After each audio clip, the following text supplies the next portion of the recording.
अस्सलाम वालेकुम, welcome back to another video. कैसे हैं आप लोग? मेरे अच्छे होंगे व्यूअर्स। इस वीडियो में हम बात करने जा रहे हैं शिबा इनू के बारे में। अपडेट ले लेते हैं आज का दिन कैसा रहा शिबा इनू का। साथ करेंगे बिटसी की बात, अथीरियम के और बाकी आल्टकॉइन के बारे में अपडेट आप लोगों को इस वीडियो के अंदर शेयर करूंगा। इस वक्त यूएसए के अंदर बहुत ही इंपॉर्टेंट जो है वो सिनेरियो बना हुआ है और कल का दिन बहुत इंपॉर्टेंट हो सकता है बीटीसी के लिए, ओवरऑल ट्रेडिंग प्लेटफॉर्म्स के लिए। और यहाँ पे जो स्टॉक एक्सचेंज है, जो स्टॉक मार्केट है, वो काफी ज्यादा जो है वो जो पैनिक थी, अब जो है वो बुलिश के चांसेस यहाँ पे हाई हो सकते हैं क्योंकि कल जो है वो पोल होने जा रही है। ठीक है, और जो डिफॉल्टिंग पोजीशन बनी हुई है यूएसए की, बहुत सारी ऐसी जो है वो चीजें जो उनकी जो है वो क्रशिंग का एक जो है वो सबब बनी हुई थी। प्रॉब्लम्स यहाँ पे इंक्रीज हो रही थी, यूएस डॉलर क्राइसिस यहाँ पे देखने को मिल रहा था। तो काफी ज्यादा चीजों को क्लियर किया जा सकता है कल के दिन। तो कल का दिन बहुत इंपॉर्टेंट है, क्रिप्टो मार्केट के लिए भी कल का दिन बहुत इंपॉर्टेंट है। तो देखते हैं कल के दिन क्या होता है। तो इसके साथ ही जो हमारी चीजें रिलेट करती हैं वो है हमारी क्रिप्टो मार्केट। और यहाँ पे बीटीसी के बारे में सबसे पहले बात कर लेते हैं कि यहाँ पर बीटीसी के ऊपर क्या असर पड़ रहा है, इस टाइम में क्या पोजीशन जा रही है। थीरम की बात करेंगे, साथ शिबा इनू की बात करेंगे। तो यहाँ पर वीडियो शुरू करने से पहले आप लोगों ने वीडियो को लाइक नहीं किया तो लाइक कर दें, सब्सक्राइब द चैनल। बहुत से लोग बगैर सब्सक्राइब चैनल को देखते हैं, शेयर भी कीजिएगा। कोई न्यूज अपडेट किसी रिलेटेड भी आप लोग चाहते हैं मैं आप लोग अपडेट करूँ तो आप लोग जरूर कमेंट कर सकते हैं। अगर आप लोगों ने मेरा शिबा इनू के रिलेटेड आर्टिकल नहीं पढ़ा तो आप लोग उसको भी रीड कर सकते हैं, लिंक इन डिस्क्रिप्शन, आप लोग जाके जरूर रीड कीजिएगा। अब आते हैं अपने मेन टॉपिक के ऊपर। तो यहाँ पे सबसे पहले बात कर लेते हैं अमेरिका की। तो वहां पर जो है वो कल बहुत इंपॉर्टेंट डे है और वहां पर पोलिंग होगी। नए जो है वो एक रेवोल्यूशंस लाई गई हैं अपने कंट्री की इकोनॉमिक सिचुएशन को बेहतर बनाने के लिए, जिसमें ट्रेडिंग आ जाती है, स्टॉक आ जाती है और जो बिजनेस डेवलपमेंट्स है और ख़ास जो डेबिट को कंट्रोल करने के लिए जो चीज़ें सामने आ रही हैं। क्योंकि आपको पता है वर्ल्ड में नंबर 1 पर अगर डेबिट अगर कोई है, कोई कर्जदार जो है तो वो अमेरिका खुद है। तो ये आप लोगों के सामने है। तो इस वक्त डिफॉल्टिंग पोजीशन बनी है, उसको कंट्रोल करने के लिए और कर्ज की जो एक सिचुएशन है उसको कंट्रोल करने के लिए कल के दिन जो है वो पोल होगी। उनके बहुत इंपॉर्टेंट जो है वो डेज इन दिनों में जो है वो चल रहे हैं।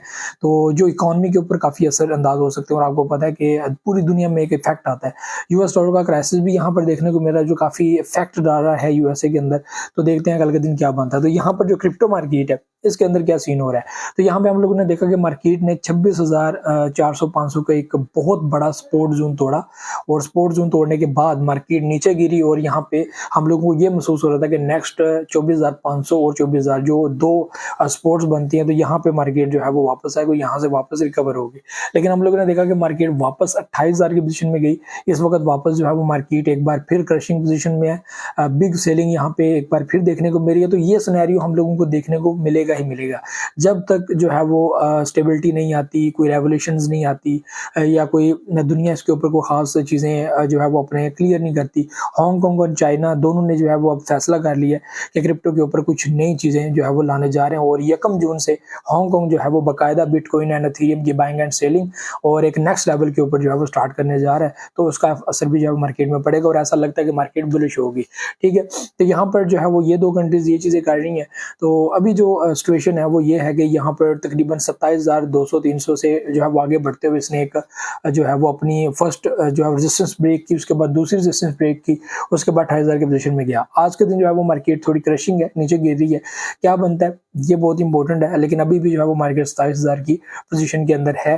तो यहाँ पे जो सिनेरियो है वो यही है कि कल का दिन बहुत इंपॉर्टेंट हो सकता है और कल के दिन मार्केट आगे बुलिश कर सकती है। और मार्केट के जो बुलिश जो सेंटर है वो है 30,000 तक। ठीक है, तो 30,000 तक मार्केट जो है वो एक बड़ा आप लोगों को फायदा दे सकती है। लेकिन वही बात है कि volume, transactions and buying and selling limit, ये सारी कुछ देख के आप लोगों को एक्सचेंज के हिसाब से आप लोगों ने फ्यूचर के अंदर एंट्री लेनी है और 5 से 10 मिनट के अंदर अंदर आप लोगों ने एग्जिट ले लेना है। यहाँ पर एथेरियम की बात करें तो एथेरियम के दिन बहुत अच्छे हैं। ठीक है, और एथेरियम इस वक्त 1900 की पोजीशन के अंदर जो है वो अपनी एक एवरेज बना के रखा हुआ है। और यहाँ पे एथेरियम के चांसेस यही है कि मार्केट आगे बढ़ेगी और नेक्स्ट बिटकॉइन की तरफ जो है वो एथेरियम बढ़ रहा है। और बहुत सारी ऐसी रेवोल्यूशन जो बिटकॉइन से भी जबरदस्त हैं और बिटकॉइन को कम्पीट कर रही हैं, डी एप्स को लेकर या ट्रांजैक्शंस को लेकर या उसकी फी को लेकर, गैस फी को लेकर। तो बहुत सारी ऐसी जो है वो की जा रही है और क्लाउड माइनिंग, बहुत सारी ऐसी चीजें हैं, जो वर्चुअल माइनिंग भी यहाँ पे मौजूद है। तो बहुत सारे ऐसे इवेंट्स जो है वो नेक्स्ट देखने को मिल सकती हैं। तो एथेरियम यहाँ पे ये इस वक्त पोजीशन में है। और बाकी वही बात है कि बीटीसी के साथ साथ मूव करता है, बहुत हाई पोटेंशियल है इस कॉइन के अंदर। बाकी अगर कॉइन्स की बात करें जिनमें हमारे पास मैटिक आ जाता है, AVX आ जाता है, सोल आ जाता है, फैंटम आ जाता है, ठीक है। उसके बाद हमारे पास पोल्का डॉट आ जाता है और नॉर्मल में हमारे पास आ जाता है गाला, ठीक है, Doge coin, SLP, Luna classic, Pepe coin and Floki. ये हमारे पास एक पोर्टफोलियो है जिसमें हमारे पास बेहतरीन प्रोजेक्ट्स है, ठीक है। शिबा इनू हमारे पास आ जाता है, ठीक है। तो ये चीप प्रोजेक्ट्स में लास्ट में जो आपको बताएं चीप प्रोजेक्ट्स में आ जाते हैं और इनमें एक तो प्रोजेक्ट भी आप लोगों को अगर अच्छा प्रॉफिट दे जाए तो आप लोगों को जबरदस्त फायदा हो सकता है। तो ये इस वक्त पोजीशन है।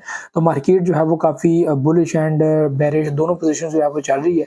तो मार्केट का अब जो टाइम है वो आई थिंक फाइनल टाइम है जिसमें वो अपनी मूव काफी बड़ी मूव दिखा सकती है और बुल रन की तरफ जो है वो बुल ट्रैप की तरफ बढ़ सकती है, ठीक है। तो यहाँ पे आप बात कर लेते हैं शिबा इनू के बारे में। शिबा इनू के बारे में बहुत ही अहम और जरूरी चीजें ये हैं कि शिबा इनू के ऊपर अब जो मेन इन्फ्लुएंसर्स हैं या बड़े बड़े जो क्रिप्टो एक्सपर्ट्स हैं वो अब ट्वीट करना स्टार्ट कर चुके हैं और उन्होंने कहा कि शिबा इनू को जो है वो पैनिक माहौल में डालना सबसे बड़ी गलती है और यहाँ पे शिबेरियम ब्लॉकचेन की वजह से शिबा इनू को बैक पे लेके जाने की कोशिश या फिर इसके रिलेटेड नेगेटिव कमेंट्री करना पब्लिक की तरफ से बहुत गलत है। क्योंकि वो ये चीज़ इसलिए कह रही हैं कि बहुत सारे लोग क्रिप्टो को जानते नहीं है, समझते नहीं है और कोई भी अगर आप लोग किसी के ऊपर तनकीद कर रहे हो तो ज़ाहिर सी बात है आपके पास कोई खास पॉइंट होना चाहिए, आपके पास कोई एक दलील होनी चाहिए, एक रिलेटिव न्यूज़ होनी चाहिए कि हाँ यार ये चीज़ बिल्कुल सही आप लोग कह रहे हो और टेक्निकली आपकी जो है वो बात ठीक है। तो ऐसी कोई बात नहीं है जस्ट पैनिक है कि ये ऐसा नहीं होगा वैसा नहीं होगा। जस्ट एक शिबेरियम ब्लॉकचेन की वजह से जो है वो काफ़ी पैनिक जो है वो बनाया हुआ मार्केट को। तो उन्होंने कहा कि please don't target about Shibarium blockchain, ठीक है। और यहाँ पे शिबेरियम ब्लॉकचेन एक वाहिद ऐसी जो है वो न्यूज़ है जिसके आने के बाद शिबेरियम टोटली जो है वो चेंज हो जाएगा और ऐसा लगता है कि शिबेरियम ब्लॉकचेन के बाद जो नेक्स्ट मूवमेंट जो हमारी 3-0 की तरफ जा रही थी वो वापस ऑन हो जाएगी। तो यहाँ पे ये जो है वो चीज़ें हैं और ये इंपॉर्टेंट न्यूज़ थी कि बर्निंग भी यहाँ पे काफ़ी देखने को मिल रही है और बड़े इन्फ्लुएंसर्स जो है वो यहाँ पर तुर्की से, यूरोप से, अमेरिका से, ठीक है, यहाँ पर और अरब से भी जो है वो कुछ इन्फ्लुएंसर हैं जो काफ़ी ज़्यादा हाईली जो है वो इसको सपोर्ट करने की कोशिश कर रहे हैं और चीज़ों को समझाने की भी कोशिश कर रहे हैं पब्लिक को कि don't target Shiba Inu coin, ठीक है वो मीम प्रोजेक्ट है। लेकिन बाइनेंस ने मीम को लिस्ट करने के बाद ये चीज़ बता दी है कि भाई यहाँ पे कोई प्रोजेक्ट किसी वक्त भी कुछ भी कर सकता है। ये आपकी बात ठीक है कि एक मेन नेट प्रोजेक्ट है, उसकी काफ़ी चीज़ें हैं, लेकिन कम्युनिटी की पावर, कम्युनिटी की जो है वो सपोर्ट, होल्डिंग स्पिरिट, उसके बाद मार्केट कैप में एक बड़ी जो है वो एवरेज रखना, वैल्यू रखना, ये बहुत बड़ी बात है। तो इसको आप लोग साइड पे नहीं रख सकते अपने पॉइंट को सामने रखने के लिए। तो कोई भी पॉइंट आपका किसी भी जगह पे क्लियर नहीं होगा, ये बहुत इंपॉर्टेंट है। तो ये भी और चीज़ें थी जो आप लोगों से शेयर करने की उम्मीद आप लोगों को वीडियो पसंद आई। मुझे तो इजाज़त, नेक्स्ट वीडियो में आ दूंगा। दुआ में याद रखिएगा, बहुत सारा ख्याल रखिएगा। अल्लाह हाफ़िज़।